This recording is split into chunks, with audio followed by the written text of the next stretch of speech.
kita sudah menerima mina dalam bentuk anugerah hidup kita. Menjadi pertanyaan refleksi untuk kita semua. Sudahkah kita bertanggung jawab atas hidup kita dengan menjadikan hidup kita itu berkat bagi sesama kita? Atau malah justru sebaliknya, kita menjadikan hidup kita ini beban dan ancaman bagi sesama? Saudari-saudaraku yang terkasih, berjumpa kembali bersama saya Inspirasiku di Antara. Renungan Harian Rabu 19 November, Pekan Biasa ke-33. Semoga kita bersama keluarga dan komunitas kita selalu dalam keadaan baik, tetap sehat, dan bersemangat. Marilah saudari-saudaraku yang terkasih, kita mengawali renungan kita hari ini dengan tanda kemenangan Kristus. Dalam nama Bapa dan Putra dan Roh Kudus. Amin. Allah Bapa pencipta alam semesta, karena kemurahan hati-Mu, Engkau memelihara hidup kami. Semoga hukum-hukum-Mu selalu menjadi pegangan dalam setiap perkataan dan perbuatan kami. Dengan pengantaraan Yesus Kristus Tuhan kami, yang hidup dan berkuasa, dalam persekutuan dengan Roh Kudus, Allah sepanjang segala masa. Amin. Dalam nama Bapa dan Putra dan Roh Kudus. Amin. Inspirasi kita hari ini dari Injil Suci menurut Lukas, bab 19, ayat 11 sampai 28. Marilah kita siapkan kitab suci kita masing-masing. Kita akan membaca bersama-sama, lalu merenungkannya. Pada waktu Yesus sudah dekat Yerusalem, orang menyangka bahwa kerajaan Allah akan segera tampak. Maka Yesus berkata, "Ada seorang bangsawan berangkat ke negeri yang jauh untuk dinobatkan menjadi raja. Sesudah itu baru ia akan kembali. Maka ia memanggil 10 orang hambanya dan memberi mereka 10 mina, katanya, 'Pakailah ini untuk berdagang sampai aku kembali.' Akan tetapi orang-orang sebangsanya membenci dia, lalu mengirimkan utusan menyusul dia untuk mengatakan, 'Kami tidak mau orang ini menjadi raja atas kami.' Dan terjadilah ketika ia kembali, setelah dinobatkan menjadi raja, ia memanggil hamba-hambanya yang telah diberinya uang itu untuk mengetahui berapa hasil dagang mereka masing-masing. Yang pertama datang dan berkata, 'Tuan, mina yang Tuan berikan satu itu telah menghasilkan 10 mina.'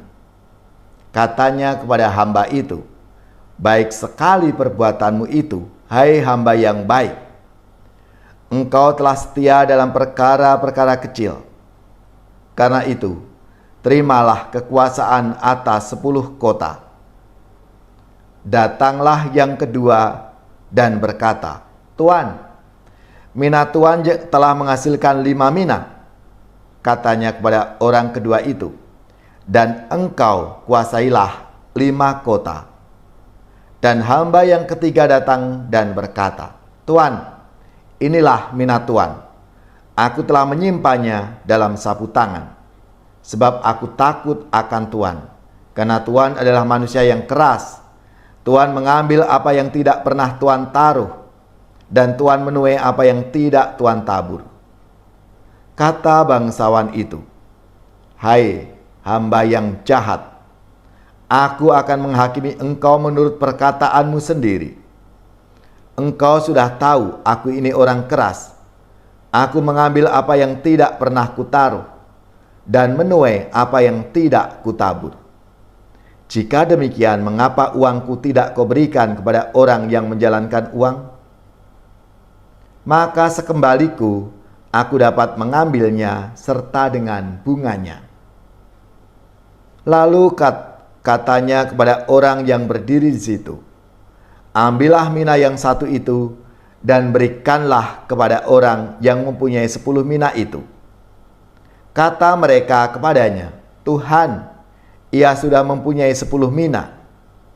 Ia menjawab, aku berkata kepadamu, setiap orang yang mampu, ia akan diberi. Yang mempunyai, ia akan diberi. Tetapi siapa yang tidak mempunyai, daripadanya akan diambil juga apa yang ada padanya. Akan tetapi semua seteruku ini yang tidak suka aku menjadi rajanya, bawalah mereka kemari dan bunuhlah mereka di depan mataku. Sebab setelah mengatakan semuanya, perjalanannya ke Yerusalem. Demikianlah sabda Tuhan, terpujilah Kristus.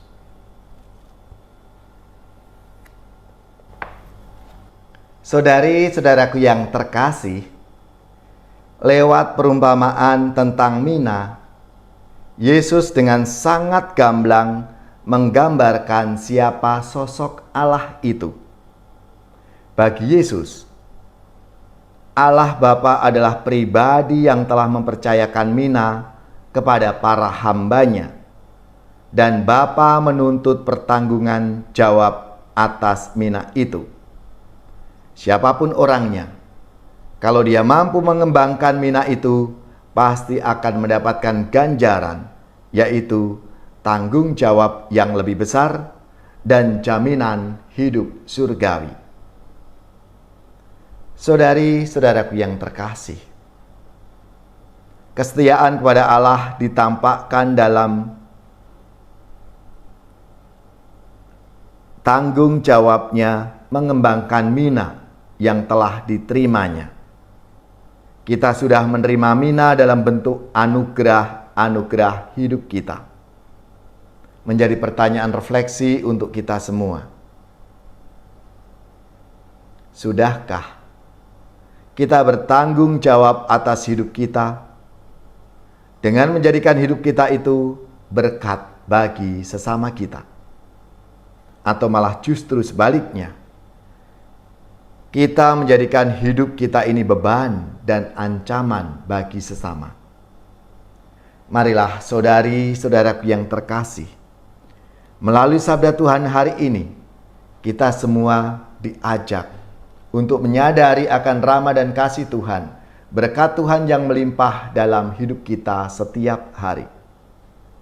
Ya Allah, Engkau telah menganugerahkan hidup kepada kami, dan Engkau menuntut tanggung jawab kami untuk mengembangkannya.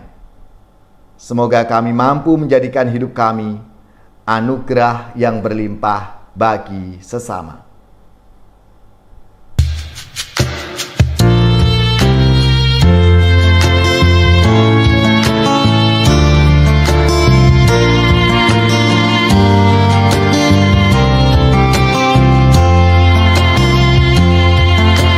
Anugerah-Mu Tuhan sungguh besar, Kau rancang hidupku dengan kasih-Mu.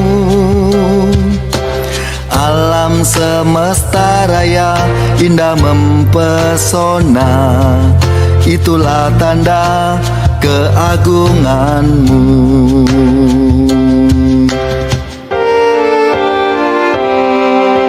Mentari pagi siap berbagi, pancarkan sinarnya bagi semua. Syukur padamu Tuhan atas segala yang ku terima, persembahan cinta bagi dunia.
percaya kepadamu.